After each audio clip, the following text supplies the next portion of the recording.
I'm Tyler Jobe, your Green Bay neighborhood reporter. Imagine checking under the hood of your car and finding a python slithering in your engine. That recently happened to someone in Green Bay.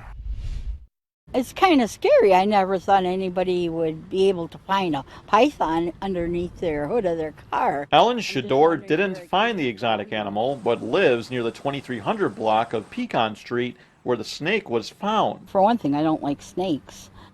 Another thing, it just seems so unreal. It's not a common thing that we see. As someone who's worked at the Bay Beach Wildlife Sanctuary for 25 years, curator Lori Bankson says this rescue was a rarity. The owner of the vehicle was not the owner of the snake. Bankson says the python somehow got loose. She says the snake was first seen in the garage before eventually being found under the hood of a car. Most likely the snake crawled up into this person's engine of the car to stay warm and found a good place to hang out for a little while. Bankson says the car owner safely drove over to the wildlife sanctuary with the reptile. Pecan Street is more than 4 miles away from the sanctuary. They gave the okay that, yeah, the snake should be fine if you drive the car over. Bankson, along with a colleague and animal control, safely removed the python. She says the snake is now being cared for at a rescue. Eventually, then we'll be given a good home. They'll find a home for it. Police say the reptile was a 7-foot-long jungle carpet python. Bankson says the snake is from Australia. So how did the python make it all the way over here? From what I understand, this is a very popular animal in the exotic pet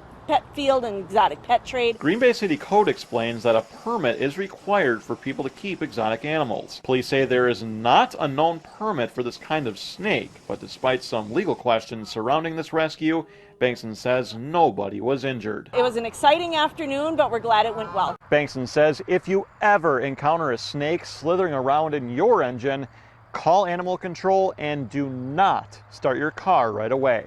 Tyler Jobe, NBC 26 News.